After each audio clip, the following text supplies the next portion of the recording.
Your own spiritual awakening came about spontaneously while you were in the midst of a depression. If awakening happens spontaneously, why meditate? Why pay attention to the inner body? Why invite awakening in any way? Now, you may have noticed I have never said to anybody, you should listen to me, or you should pay attention to the inner body, or you should be conscious, or whatever. For some people, the awakening happens spontaneously, very quickly. For other people, the awakening is a more gradual process. Any kind of spiritual work is not separate from the awakening, but is part of the awakening. It is the awakening consciousness that makes you do these things. It is not something separate from the awakening process, but part of the awakening process. If you come here more than once, you're awakening. So we can't separate the awakening from what is happening to you right now. You would not be drawn to this if the awakening were not happening. So in other words, you are awakening, and if you are awakening, then you may feel that a pull towards that.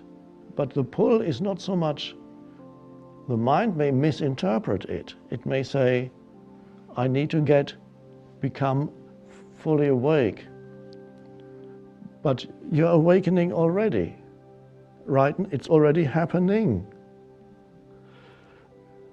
That's why you're here and why you're listening.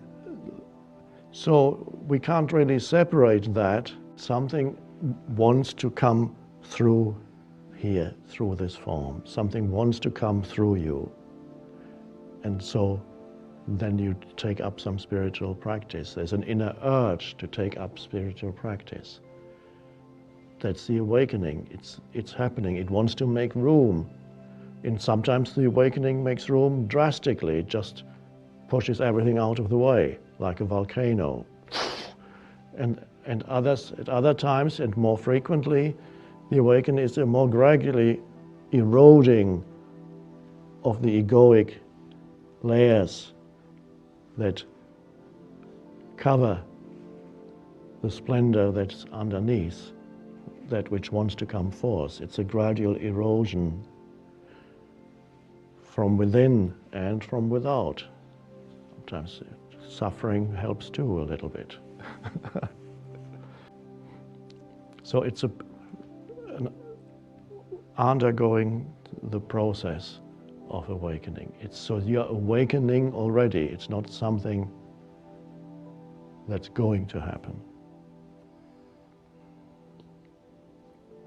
Doesn't mean that occasionally you can't be asleep. I mean, spiritually speaking, you can still go back to sleep periodically. Most people do. That's why it's called awakening process.